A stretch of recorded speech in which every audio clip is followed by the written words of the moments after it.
Turabaye ikaze mwese muko murakurikirana ETBC TV uno mwanya wa kiganiro cyanyu ETBC Sport mukaba muri kumwe na Angel Chmiradi size 611 niwe bagiye kugira share like na comment kugira ubashe kuronka ibikorwa bishasha bica kuri TV yanyu ETBC TV nkuko bisanzwe makuru yacu turahera mu Burundi duhereye ku nkuru kiravugwa kumenyereza Irambo na Masud Juma asanzwe yagomwe kumenyereza umugwi wa KMKM umenyereza wa kera yaciye mu mugwi wa Simba aca mu mugwi wa Dodoma Jiji aca no mu mugwi wa Namungo nuko amakuru ava mu gihugu ca Tanzania avuga ko umenyereza wa kera w'umugwi wa Rayon Sport yasinye amasezerano y'imyaka 2 kumenyereza umugwi wabaye wa mbere mu gihugu ca Zanzibar ari wo wa KMKM. Ayo niyo makuru yakora avugwa kumenyereza Irambo na Masud Juma azomenyereza umugwi wa KMKM muri sezo zibiri zigiye kuza. Ni kuvuga ko yasinye amasezerano azomushikana mu 2025 ari kumwe no mu mugwi wo mu gihugu ca Zanzibar KMKM. Hindi nkuru kiravugwa muri VBL basketball aho mu rukino rugira kane rwahuje umugwi w'urunani n'umugwi wa Dinamo nuko umugwi w'urunani baje bazikenyeye batsinda umugwi wa Dinamo amanota 68 ku manota 62. Muri urwo rukino abakinyi Gilbert Nijimbere na Jael Young umunyamerika nibabonetse bikavuga ko baba bafise imvune. Tubibutse ko urukino wa gatanu ruzoba ku munsi wa gatatu umunsi wa ejo ruzohuza nyene uwo mugwi w'urunani hamwe n'umugwi wa Dinamo. Yabutse ko bakina inkino zigera ku ndwi bakinye inkino zigera ku ndwi baca barura umugwi ufite intsinzi nyinshi akaba ari wo uzotahukana igikombe ca VBL basketball. Indi nkuru ikiravugwa mu Burundi nuko umukinyi w'inamba mu rugamba Abedi Bigirimana yasinye amasezerano y'imyaka 2 akinira polisi mu gihugu cy'u Rwanda. Uwo mukinyi w'inamba mu rugamba avuye mu mugwi wa Kiyovu Sport asinye mu mugwi wa polisi wo mu gihugu cy'u Rwanda. Ndabibutse ko Abedi Bigirimana ari umukinyi yigenjeje neza mu nkino Burundi bwagiye burakina yarasinze igitsindo ku rukino Burundi bwanganije n'igihugu ca Indonesia yongera atsinda igitsindo ku rukino Burundi bwatsinze igihugu ca Namibia akaba ari we yatsinze igitsindo ca gatatu akaba yari rero yasinye amasezerano y'imyaka 2 ari kumwe n'umugwi wa polisi wo mu gihugu cy'u Rwanda. Tugiye hanze tukaja muri za Amerika tuziko zuravugwa no mu nkino zagiye ziraba zikivandimwe turahera ku rukino rwa El Clasico. Muzi urukino rwa El Clasico rwabaye ku munsi wa gatandatu isaha 5 z'ijoro masayo ngaha mu Burundi rwahuje umugwi wa Real Madrid watanye mu mitwe n'umugwi wa FC Barcelona. Urukino rwagiye kurangira ku tsinzi y'umugwi wa FC Barcelona y'ibisindo 3 ku busa bw'umugwi wa Real Madrid. Urukino rwatangaje abantu benshi kubona ko abantu benshi bibaza ko ari Clasico n'urukino rwa kivandimwe na nguvu zizoba zirimwo nukoro korosha na nguvu zoba zirimo ariko n'urukino rwagiye ruratangaza abantu benshi mu minota 45 gusa abakinyi batatu bakaba bari bamaze gusohoka bivanye n'imvune bagiye baragira harimo Iker Gundogan akaza Christensen hamwe n'umukinyi wa Real Madrid Edouard Mendy abo se basohotse bivanye n'imvune bagize mu minota 45 gusa ya mbere y'urukino. N'urukino rwagiye gutangura tubona imigwi yose yazikenyeye tukabona umugwi wa Real Madrid ukina neza usatira tukabona n'umugwi wa FC Barcelona ukina neza usatira ayo ibintu byose byagiye guhinduka ku munota wa 15 Ousmane Dembele yagiye kwinjiza igisindo ca mbere cy'umugwi wa FC Barcelona hama ku munota wa 20 nuko Vinicius Junior umukinyi wa Real Madrid yarose penalty bivanye ku Ferrari yatewe ama mukinyi ya Rojo akorako no kuboko iciba penalty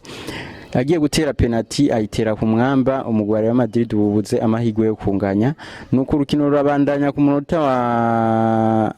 urukino rwarabandanyije bageze ku munota wa 62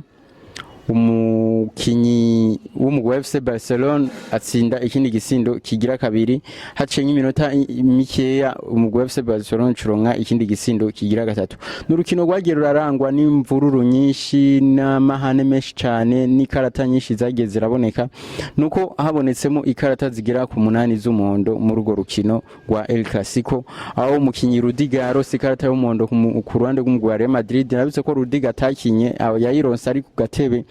gasubirira abandi bivanye n'amahani yari karatera n'umuhagarikiza agira kandi acaronka ikarata y'umuhondo aho n'umukinyi Kamavinga yarose ikarata y'umuhondo n'umukinyi Dani Carvajal aronka ikarata y'umuhondo tibagiye n'umukinyi David Alaba yarose ikarata y'umuhondo abo n'abakinyi bane barose ikarata z'umuhondo ku ruhande rw'umugwi wa Real Madrid ku ruhande rw'umugwi wa FC Barcelona naho ni Oriol Romeo umukinyi mushasha yarose ikarata y'umuhondo ushireko Jules Koundé de Jong abo bose akaba abakinyi bagiye baronka ikarata z'umuhondo bivanye n'amahane bagiye baratera mu rukino rwa Clasico rwari rwabaye ku munsi wa gatandatu rubeye mu gihugu ca Leta Zunze Ubumwe za Amerika mu gisagara ca Los Angeles. Nuko rero umugwi wa Real Madrid watakaje utsinzwe ibisindo 3-0 n'umugwi wa FC Barcelona. Ico twabonye cyonyene ku mugwi wa Real Madrid nuko wakinye neza uravye umukinyi Carvajal ku ruhande rw'inyuma yarabyifashemo neza ukaraba Vinicius Junior ari kumwe na Rodrigo barakina neza bagahanahana imipira ariko bakabura umukinyi w'imbere baha kugira atsinde yinzize mu izamu rero bikaboneka ko umugwi wa Real Madrid ukibura nimero 9 wo gukina ariko ico kibazo carabajijwe mumenyereza w'umugwi wa Real Madrid ariwo Carlo Ancelotti avuga ati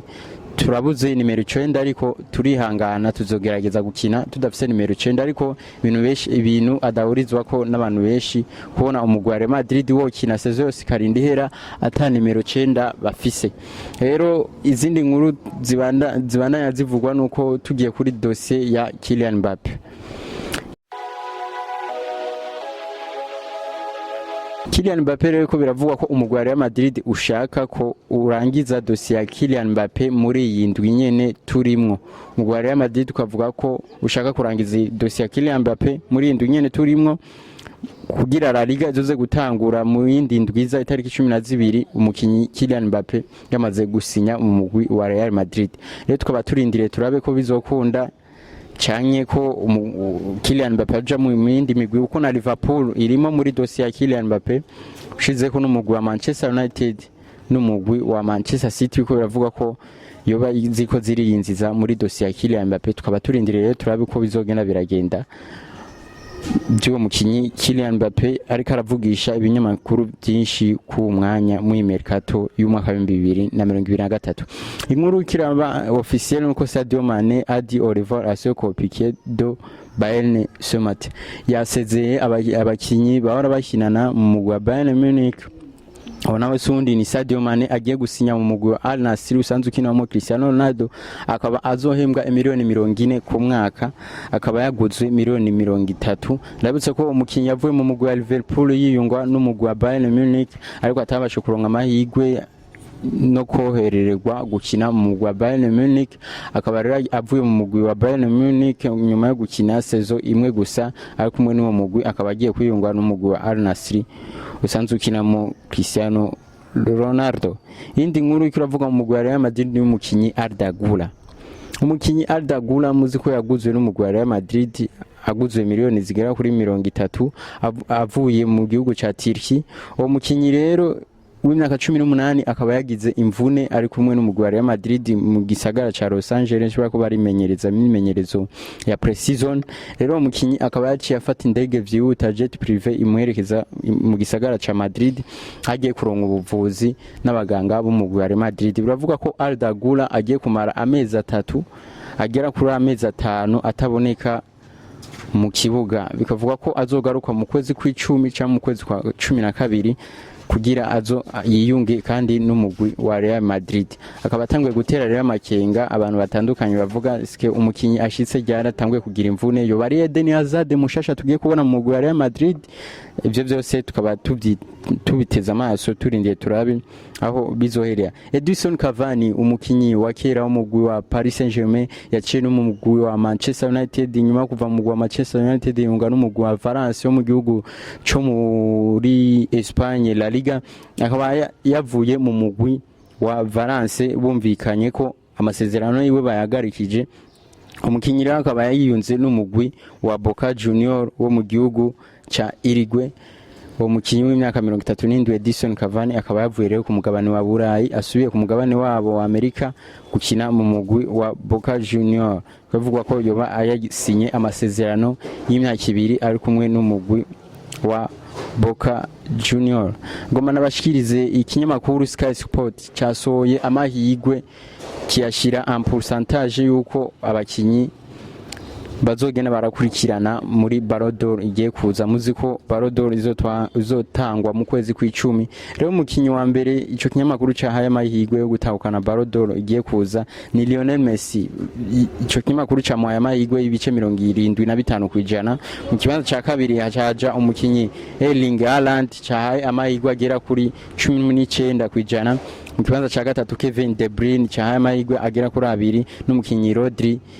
cyahaye amahigwe ugera kuri 2. Kylian Mbappe akaba yahawe ihigwe tuvuga amahigwe agera kuri 1 kwijana mu bakinyi bazotahukana Ballon d'Or igiye kuza. Tukaba turindire turabe ko Ballon d'Or igiye kuza izotahukanwa n'umukinyi wahe ku mugabane mu bihugu byo mugabane wa Burayi ndetse no kwisi yose. Nuko ndagumana bashikize Mercato ikiragirwa n'umugwi wa Paris Saint-Germain. Umugwi wa Paris Saint-Germain umugwi wasohoye abakinyi benshi kandi ukuragura urasinyisha n'abandi bakinyi benshi. Abakinyi bagiye barasinya mu mugwi wa Paris Saint-Germain Manuel Ugarte yaguzwe miliyoni 60, hariho n'umukinyi Lucas Hernandez yaguzwe miliyoni 45, hariho n'umukinyi Kangli yaguzwe miliyoni 22, hariho n'umukinyi Xavi Simons yaguzwe miliyoni zigera kuri 4, hariho n'umukinyi Miriam Skriniar yaguzwe aje ku buntu, n'umukinyi Marco Asensio yavuye mu mugwi wa Real Madrid aje ku buntu, n'umukinyi